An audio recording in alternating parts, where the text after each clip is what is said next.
Yeah, that's it. Some bullshit. Go Knicks. Speaking of Indianapolis, yes, I know Mark was pretty hot about the Caitlin Clark foul. I was, and apparently I hate women, according to my social media platform.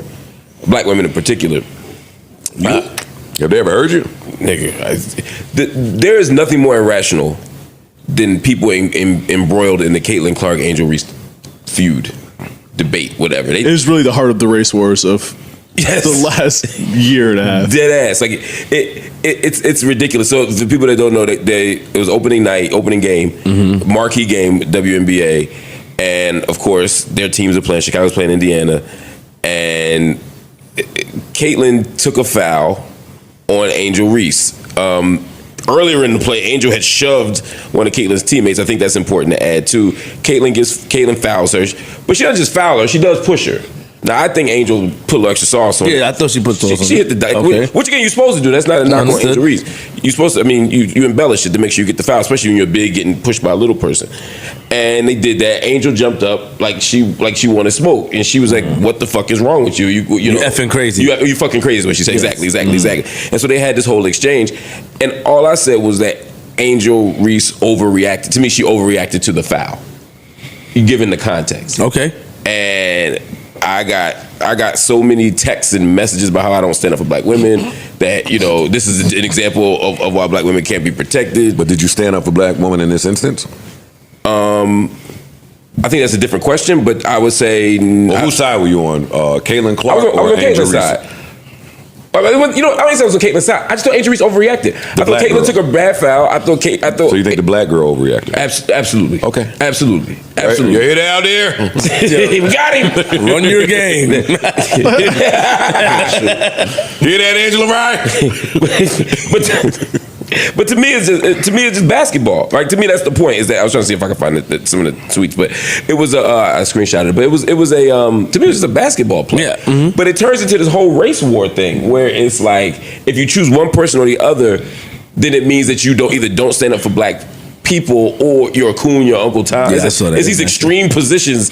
Too extreme. For over a fucking basketball game. And the truth is, Caitlin Clark they don't like each other. And they do foul each other hard. She clotheslined Caitlin last year. You know what I mean? Caitlin plays Karen and act like, I don't know, I just took a foul. I mean, they both do bullshit, but to me it's just basketball, and I wish it could just be basketball. That's it. What's your response? If you've ever seen Angel Reese foul Caitlin Clark, then this should be a non-issue. Angel Reese has attempted to clothesline and take Caitlin Clark's head off of her shoulders. Yeah. At least 10 times. 1.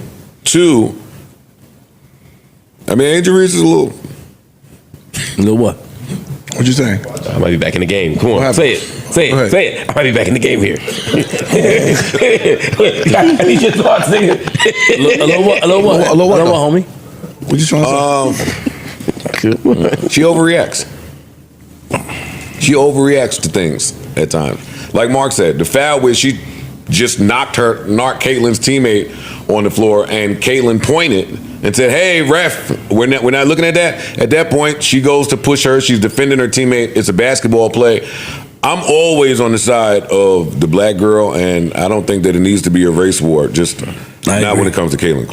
Okay, you think have we accepted? What are we talking have we accepted it, Mark? Take Caitlin Clark out of all y'all. Have we accepted it though? Have we accepted it? Everybody's accepted it except for Angel Reese. Accepted what? That Caitlin Clark is a great white hope. That Caitlin Clark is going to be the reason that everybody here gets paid. Yeah. That's it. That I can agree with. And it won't have to do with it. And I don't think it'll be her alone. But for the time being, it's large part her. I think Juju will come and have something to say about that. What's the girl who went number 1 this year? Paige. I like. There's somebody else coming out next year that I like. And this is as a casual fan. Juju. No, outside of Juju. The other girl. There's somebody else coming out. From Notre Dame. Maybe the 2 girls from Notre Dame might come out. That's what I'm saying. I don't think it's tough. So I think that the W will be in a great place. It is in a great place and will continue to be in a great place. But Angel Reese is just extra. She is extra. Do you feel like how they both handled the offseason speaks volumes? Like how Angel Reese was outside, podcast. See, that's the part I don't like. I feel like the press conference the press conferences speak. They matter. volumes. And I won't lie, that's my favorite part of this whole kerfuffle. They panned to Caitlin Clark and the Fever. Big, nice, long table that they don't sell at Lowe's. Not one of them little folding tables. A lot of elbow space, charcuterie. It was beer. I think I saw a Boost Mobile sign in the bag. It was sponsored. Yo, the reporters gave Caitlin all the time to say what she needed to say. Say, man, it's a basketball play. You're overreacting, yada, yada, yada. It was like, all right, cool. And then she got up because she was busy. She had things to do. They didn't bother her. She went on about her business. Then they panned to whatever team this girl was on. Chicago, man. So. Stop, man. Stop. I wasn't looking for the team. They paying the Chicago. The Headaches. What's their name? Sky. Chicago Sky. Headaches. They paying to the Headaches. Stop. Wait. Shouts to The camera was blurry. The camera was fuzzy, and they put Angel Reese in a locker with the step and repeat. That room was the size of a bathroom. I was like, yo, y'all have lost this battle. Hey, we shouldn't even be talking about nothing that happened on the court. If this is how your press conference looked in comparison to this.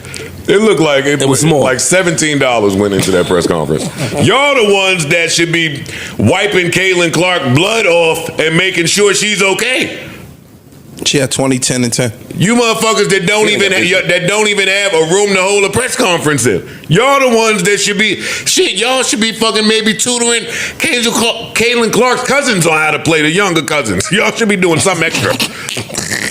So stop, man. I'm dead ass though. This is where the other side of the argument I do understand gets frustrated, because I'm not on either side. I just try to. You just watch basketball. And then anybody that's seen Angel Reese shoot 24 shots, miss 27 shots, and just keep jumping up, hitting her head on the rim. Look, I done fucked myself up. Try to be funny. Anybody watching the TV should be wanting to push. All right, go ahead. This is what I say. Angel, I think part of the problem is they want this to be Magic Bird, right? Yeah. But it is. No, but it is. It's magic and a bird. Ow, man. What's wrong with you niggas, yo? It is magic. You can't say that. It is magic versus bird. Oh, shit. Look at the two. Where y'all going? Look at the two. Look, I meant like the game. Like,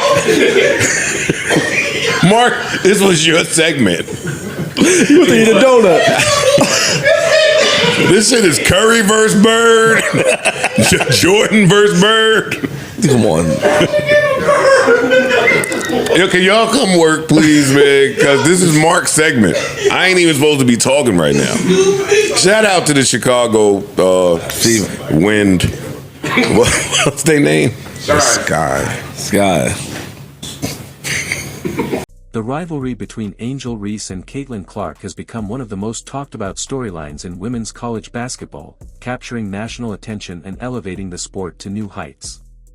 Their competitive fire, contrasting styles, and headline-grabbing moments have made them household names and key figures in a new era of the game. Caitlin Clark, known for her deep shooting range, court vision, and high-scoring performances, has been a dominant force for the Iowa Hawkeyes.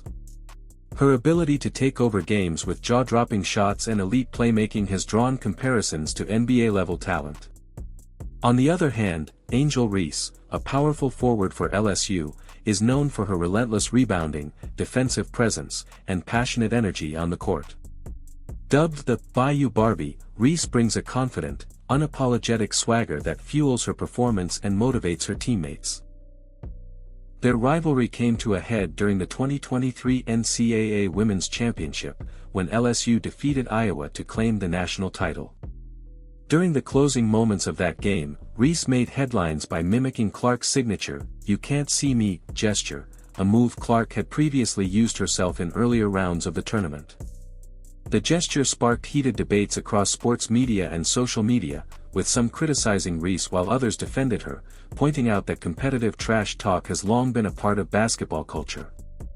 The controversy exposed double standards in how female athletes, especially women of color, are scrutinized, and it opened up broader conversations about race, sportsmanship, and media narratives in women's sports. Despite the tension, both players have shown mutual respect in interviews, acknowledging each other's talent and impact. Off the court, they've helped bring massive attention to women's basketball, drawing record-breaking TV ratings, social media engagement, and fan interest.